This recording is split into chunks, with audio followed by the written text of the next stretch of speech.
A harmless man is not a good man. You know, because everyone says, well, you should be harmless, virtuous. You shouldn't do anyone any harm. You should sheath your competitive instinct. You shouldn't try to win. You know, you don't want to be too aggressive. You don't want to be too assertive. You want to take a back seat and all of that. It's like, no, wrong. You should be a monster, an absolute monster, and then you should learn how to control. A good man is a very, very dangerous man who has that under voluntary control. You gotta be a little bit insane to do this. You can't be normal. There's gotta be a switch. Go click. Now you're crazy, Jim. You will do anything. You will die. You're willing to die to get there. And then click. Hi, honey. How are you? You know, you have to be able to do that. You know, Mike did my podcast twice, and the first time he did it, Mike was like heavier. He was so chill. It's like Mike Tyson is like such a sweet guy. And then Mike Tyson signed up for the Roy Jones fight. And the next time he came, he was still friendly. He was still cool as fuck. But this was the real Mike Tyson. But that was the guy. Because he tapped back into that monster. He found it. Because you gotta have the monster. A legit monster inside of you that doesn't really live in the real world. Because in the real world, he doesn't work. That same monster, if you can control that motherfucker, then you're Mike Tyson. You're Mike Tyson. A true monster's mentality is when you're willing to forgo rest, forgo comfort, forgo personal desires, forgo whatever it takes to be better than you were yesterday. If you're a person that you lean towards being passive, you've got to start to lean towards being aggressive. And here's the thing that you got to remember. You're gonna make mistakes. Because when you're aggressive, you're taking more risk. And often you're taking more risk. Now, if you've played out the whole matrix, being aggressive is the one that ends up on top. But there are scenarios where your aggressiveness ends up costing you a little bit. That absolutely happens. The people in life that win play offense, not defense. Stop backing into everything. Stand up. Bow your back a little bit. Start to walk a little different. Start to be that best version of you. You can do it in your quiet way. You can do it the way you do it. But somehow they got to look at you and go, okay, I won't monkey with that one. You have to build a person that can withstand the pressures of whatever they're going to be dealing with in life. And we don't do that. I'm not trying to send a message of run 200 miles. Be the baddest motherfucker in the world, but be tough. You better have a part about you that's tough, a part about you that can break down situations and get better. The devastation, the trauma is going to come, and you can't allow that to become a Jersey barrier. It can't be a Jersey barrier. It has to be something that you can maneuver through very quickly and move forward. That takes a lot of toughness. You're sad. Okay. You get emotional sometimes. Okay. Got it. Now get control of your emotions and carry on with your life. And sometimes you're going to get hit with those waves, and that's okay. The other extreme is, I'm letting my emotions run my life, and I'm making a bunch of bad decisions, and my excuse is, well, I lost some friends, or I had this traumatic experience happen to me. That's why I'm doing. That's just an excuse. And it's a very easy excuse. And in society, the last thing I want to say to you is, well, you can't act like that. Oh, you lost one of your friends? Hey, that doesn't mean you can make an excuse. You can't use that as an excuse. No, I go, hey man, okay. That's what I say, right? I'm a polite person. I'm an empathetic person. You're sad. You're making bad decisions. You're saying it's because you lost your friend or you went through this traumatic thing. And I go, okay, how can I help? Instead of saying, hey man, guess what? It's time to carry on. You don't make men safe by making them weak. In fact, they're much more dangerous when they're weak because they'll stab you in the back when they get the chance or take advantage of you when they get the chance. You make men safe, let's say, by making them strong and then by making sure that they're disciplined. It's better to be a warrior in a garden than a gardener in a war. Right, exactly. That's exactly it. Yeah. And that's exactly right. So get control of yourself. Come up with a plan and take action daily. That's what we're doing. That's the discipline.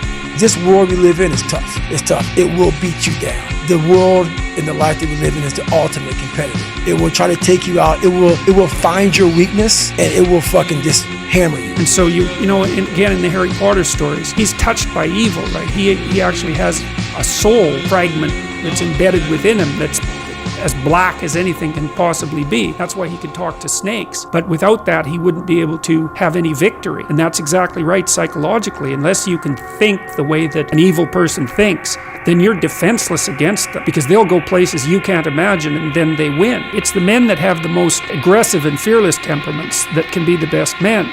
But it's like having a very powerful dog. You better discipline it because otherwise it's going to be a monster. Thing that made him great could also run away like a wildfire and burn everything around him. And everybody. I'm not the type of person that likes to be a loudmouth, likes to shout, likes to yell. Cool, good. The dangerous man is never the loudest man.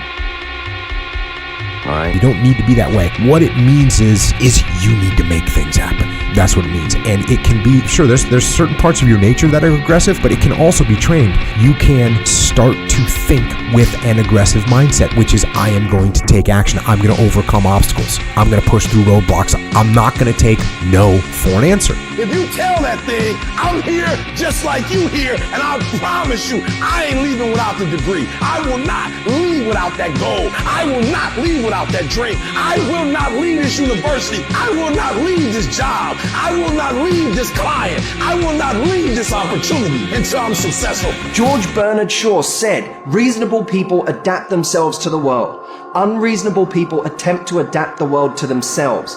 All progress, therefore, depends on unreasonable people. Aggressive has to be your default mode. If your default mode is aggressive and it's not the right answer, you just use the other answer, right? Your default mode is aggressive. So if you're not sure if you should stay or you should go to the default, which is going to be aggressive, because 9 times out of 10, 7 times out of 10, 8 times out of 10, that's going to be a better move than sitting on your ass and doing nothing. People differ tremendously in their temperaments, and to think that there's a warrior temperament is a perfectly reasonable thing to think. I mean, there's been whole cultures, many cultures, who are devoted to fostering that warrior mentality, where if you weren't like that, you were the outlier. It's impossible to respect yourself until you grow those mental teeth. And when you grow those teeth, you realize that you're dangerous. Also remember that being aggressive means a lot more than just being loud, brash, and in your face, right? You don't need to be a loudmouth. You don't need to be brash. You don't need to get in people's faces. What being aggressive means is taking action. You are doing something that's causing others to notice and comment on. Very few people in the world have that effect. Very few people. Most people are forgotten souls. They go about their day and no one knows if they're there or not, and no one cares. Pressure creates change. It's like, is there something wrong with being competitive? There's nothing wrong with it. There's something wrong with cheating. There's something wrong with being a tyrant. There's something wrong with winning unfairly. All of those things are bad, but you don't want people to win? What's the difference between trying to win and striving? They look at losing as they've been oppressed, or they've been hurt. What they don't understand is that is the motivation for growth. The definition of a winner is someone who never let losing stop them. Go do something that's hard. Go try and accomplish something that's hard. You may win, you may lose, you may succeed, you may fail. I'll tell you what, you'll be better. Life without those challenges, it's just existence. Don't just exist. Go live. Because to be a winner, you want to be disciplined, you want to know what you're doing, and then you want to be on the edge where your skills are being developed. And if you're going to be on the edge where your skills are going to be developed, you're at a place where losing is always a possibility. Because otherwise you're not pushing yourself beyond your current capacity. And you're going to fail, and you're going to fail, and you're going to fail, and you're going to fail, and then you're going to win. And that's life. The idea that a single loss in a competition is somehow a defeat is completely insane. When you lose the tournament, it's like, well, so what? You played the game. You're increasing your skills. It's like there's always next time. Life isn't a game. It's a series of games. And the right ethic is to be the winner of the series of games. And part of that means you have to learn how to be a good loser, because you're not going to win every single game. But you also have to embrace those losses as learning experiences. And the people that have never lost are afraid of losing. They're afraid of learning. It's like there's always next time. On your path to greatness, there are going to be long periods of time where you hate what you are doing, where you are dissatisfied with the actions you must undertake, where you are tired, where you are stressed. That is why it is difficult. That is why most people won't make it. If the path was easy, everybody would walk it and it would lead nowhere. 100 people start the path, 99 fall off because it is difficult, and the one person who makes it to the end gets the gold. If all 100 made it to the end and the gold was divided by 100, it wouldn't even be worth anything. The difficulty gives it value. It's supposed to be hard.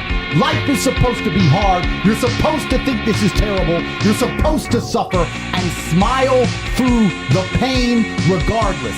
Discipline is the key to success in all realms as a man. And if you lack it, you stand no chance. The more discipline you have in your life, the more freedom you will end up with. So if you lack the discipline to exercise and eat healthy, you will end up being a slave to disease. If you lack the discipline to work hard, save your money, you will end up a slave to finances. If you lack the discipline to manage your time correctly, you will end up with no free time. If you have self-discipline, if you have the discipline to save your money and work hard and invest your money properly, if you have the discipline to manage your time correctly and not waste a bunch of time, if you have the discipline to exercise and eat healthy, you will end up with freedom. And I know it's a counterintuitive, it's contrarian, but I've seen this over and over and over again. If you want freedom in your life, you have to have discipline. I don't train because I want to get bigger. I train every day because it is difficult to train every day. It hurts. I don't want to. I wake up and I'm busy. I have other things to do. I don't feel like doing it. So I force myself to do it 7 days a week, 365 days a year, so that I know I'm the kind of person who can do what he doesn't want to do when it needs to be done. I am that man. And it's more of a mental exercise than a physical exercise at this point. How can you ever outcompete me if I can force myself to do the things I don't want to do and you cannot? Discipline is absolutely essential for success. You have to learn to train your mind well beyond motivation. If you have motivation, that's great. That's some kindling to the fire. All it takes is a little bit of fucking spark, you can burn a whole forest up. But motivation, you have to learn to exist without it. You have to be your best self when you're least motivated. And that's the tricky part about all that shit. Motivation is just a word. You have to have these different things in your mind on where you want to go and know that motivation is not going to get me there. Because I'm not going to always be motivated. And see it. Because when I was going through it, it was just sort of, I was young. I didn't care. I was going to do it. There was nothing that they were going to tell me that was going to make me quit. I never thought about quitting. If they told me to get back in the water again, let's go. They told me to put that log on my shoulder, let's go. Put the boat on my head, let's go. I didn't care. If you want something bad enough, you can do it. If you want something bad enough, you can do it. The only difference between most of you and me, the only difference between me and you is I wanted it more. I wanted it more. There's two people who care. That lion, that gazelle wants to live another day, and that lion wants to eat so he can live another day. And let me tell you who's gonna win that battle. The one who cares the most.